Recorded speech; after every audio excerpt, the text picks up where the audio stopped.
স্থানীয় সরকার নির্বাচনে জামাত ইসলামের জন্য অশনি সংকেত।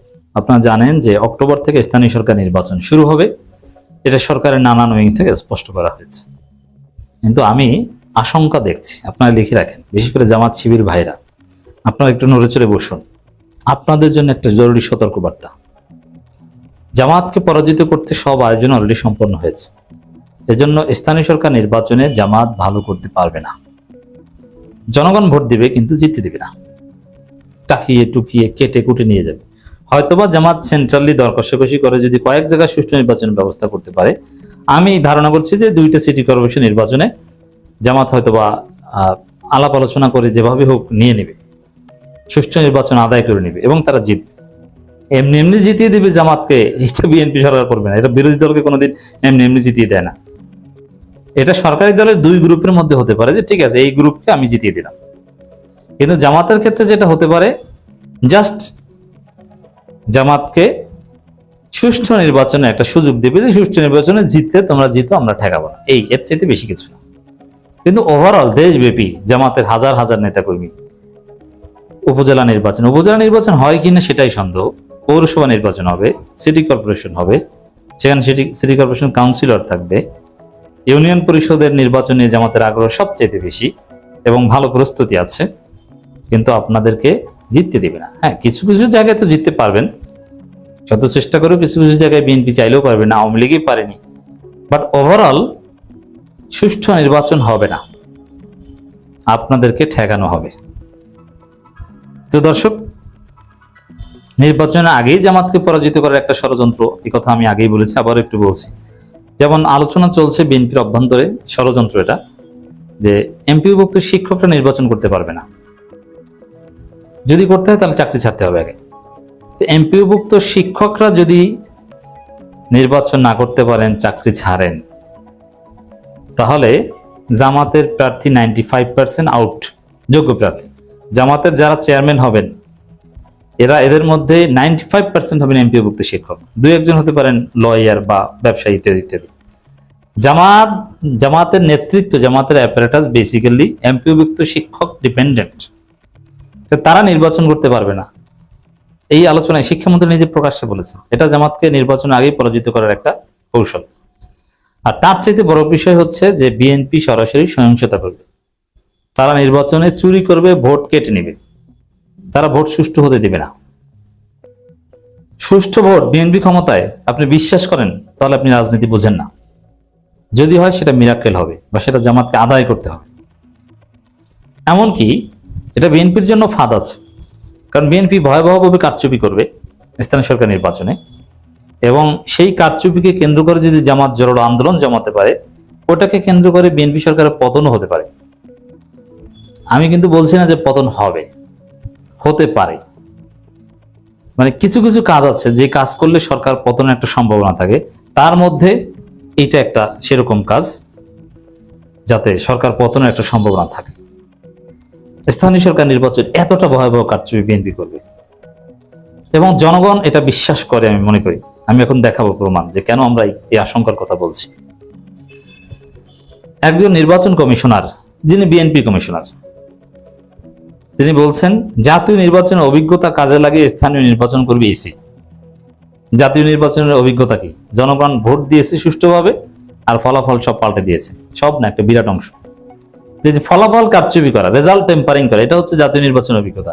তাহলে ওইটা আবার করবেন যাতে ভোট সুষ্ঠু হয়। ভোটের দিন জামাতের লোকজন ভোট দিতে যাবে, এই জন্য ভোট দিতে বাধা দিবে না বা সরাসরি হাত থেকে ছিনিয়ে সিল মেরে দিবে না। ভোট যার মতো সে দিয়ে বাড়ি আসবে, তারপরে সন্ধ্যার সময় রেজাল্টটা পাল্টে দিবে। এটা করতে চান? হ্যাঁ, এটাই করতে চাই। এরকমই হওয়ার সম্ভাবনা। মাঠ পর্যায়ে যেহেতু বিএনপি জানে যে স্থানীয় সরকার নির্বাচন সহিংসতা যুক্ত হলে ওটা বিএনপি সরকারের পতনের কারণ হতে পারে, এই জন্যে তারা সরাসরি দর্শক একদম সহিংসতা, মারামারি, কাটাকাটি এগুলো নিয়ন্ত্রণ করতে পারবে না, তারপর নিয়ন্ত্রণ করার চেষ্টা করবে। কিন্তু আসল ঘটনা নির্বাচন কমিশনের মাধ্যমে যেটা ঘটাবে সেটা হচ্ছে চুরি করা। আচ্ছা, একটু চিন্তা করেন তো, মানে রেজাল্ট টেম্পারিং করা। জাতীয় নির্বাচনে কি হয়েছিল? কত ত্যাগ, কত শাহাদাত, কত সংগ্রাম, একটা free fair and credible election হবে, সেটা কি হয়েছে? আদৌ হয়নি। ষড়যন্ত্র হয়েছে, জামাতকে হারিয়ে দেওয়া হয়েছে, সব জায়গায় না হলে একটা বিরাট অংশে হারিয়ে দেওয়া হয়েছে, ফলাফল টেম্পারিং করা হয়েছে একদম চোখের সামনে। আমরা একদম প্রত্যেকটা মুহূর্তে আমরা সজাগ ছিলাম। সব জায়গা থেকে খবর আসছে জামাতের লোকজন জিতছে, জামাত জিতছে, জামাত জিতছে। জামাতে গিয়ে হঠাৎ করে ফলাফল ঘোষণা বন্ধ। তারপর কিছুক্ষণ পর টেলিভিশন চ্যানেল অগ্রিম খবর প্রচার করা শুরু করলো, যেমন বিএনপি জিতছে, বিএনপি জিতছে, বিএনপি জিতছে, অথচ ফলাফল না, আন্দাজে খবর। ফলাফল ভোট কেন্দ্র থেকে প্রকাশের আগেই টেলিভিশন চ্যানেল বিএনপির পক্ষে হাইপ তৈরি করলো, অথচ প্রথম দিকে খবর আসছে জামাত জিতছে, জামাত জিতছে। তারপরে গভীর রাতে শুনলাম যে বিএনপি জিতছে। সুস্পষ্ট রেজাল্ট টেম্পারিং ছিল। সেই নির্বাচন কমিশনারের লোকজন এখন আবার বলছে যে ওই অভিজ্ঞতা কাজে লাগাতে চাই। মানে এটা করবেন যে সারাক্ষণ জামাতের লোকজন ভালোভাবে ভোট দিচ্ছে, জামাত খুশিতে খুশিতে যাবে, তারপরে একটা পর্যায়ে ফলাফল পাল্টে দিবে। তো দর্শক, ভয়াবহ রেজাল্ট টেম্পারিং হয়েছে, এতে কোনো সন্দেহ নেই। এর সাথে সেই অভিজ্ঞতা কাজে লাগানোর কথা বলছে। এখন এই নির্বাচন কমিশন, ওই নির্বাচন কমিশন একই কথা। আমি মনে করি এই নির্বাচন কমিশনের অধীনে কিছুতে স্থানীয় সরকার নির্বাচন সুষ্ঠু হবে, এটা পুরোই বিএনপি কমিশন। বিএনপি হাসিনা পালানোর পর সর্বপ্রথম ইউনূস সরকারের মাধ্যমে যে কাজটা আদায় করে নিতে পেরেছে, তখন জামাত অত চালাক হয়নি, জামাত অত বড় দল হয়নি, তখন জামাত জাস্ট ছোট দল, তখন জামাতের ক্ষমতায় যাওয়ার স্বপ্নও হয়নি যে না, যেহেতু আওয়ামী লীগ নাই এবার আমরা ক্ষমতায় আসবো। জামাত ক্ষমতা যে হাইপ তৈরি করেছে সর্বপ্রথম আমি বলেছি, তার আগে জামাত নেতারা ওটা বলতে লজ্জা পেত, এবং এটা ব্যাপকভাবে প্রচার করে জনগণকে বিশ্বাস করিয়েছি যে জামাত ক্ষমতা আসতে পারে, যার ফলে জামাতের পক্ষে একটা মহা হাইপ তৈরি হয়েছিল। এবং যারা জামাতের সমালোচক ছিল, যত সাবেক শিবির আছে, সবাই উঠে দাঁড়িয়ে জামাতকে হাইপ দিয়েছিল।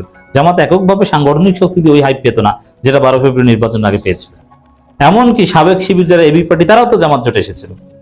সমস্ত এটা সাবেক শিবিরদের মেইন অবদান, সংগঠন জামাতের চাইতে। তো দর্শক, বিএনপি যে কাজটা করেছিল ইউনূস সরকারের মাধ্যমে, তারা নির্বাচন কমিশনটা পুরোপুরি তাদের লোক সেট আপ দিয়েছিল। বিএনপির ইলেকশন করতে চেয়েছিল সালাউদ্দিন আহমেদের আসনে, সম্ভবত এই সিইসি নাসির একদম বিএনপি পন্থী আমলা ছিল, কিন্তু বিএনপি নমিনেশন পায় নাই, তাকে বানিয়েছে প্রধান নির্বাচন কমিশনার। আর অন্যান্য যত নির্বাচন কমিশনার আছে বড় বড় দাঁড়ি, কিন্তু সব বিএনপি। এই নির্বাচন কমিশনের অধীনে সুষ্ঠু নির্বাচন সম্ভব নয়। কথাটা শুনতে আনপ্লেজেন্ট লাগে। জামাত যদি সুষ্ঠু নির্বাচন চান, প্রথম কাজ হবে এই নির্বাচন কমিশনকে বিদায় করা। আপনি যদি নির্বাচন কমিশন নতুন আইন করে, নতুনভাবে ন্যায্যতার ভিত্তিতে সাংবিধানিক সংস্থা গঠনের যে প্রেসক্রিপশন জুলাই সনদে আছে, without note of descent of BNP, ওটা যদি বাস্তবায়ন করতে পারেন, সুষ্ঠু নির্বাচন হবে। নইলে লাশের পর লাশ পড়বে, তারপরে সুষ্ঠু নির্বাচন হবে না এবং রাজনীতি অস্থির হয়ে পড়বে। তা জামাতকে পরাজিত করতে বিএনপি সব ধরনের আয়োজন সম্পন্ন। জনগণ জামাতের পক্ষে থাকলেই কাজ হবে না।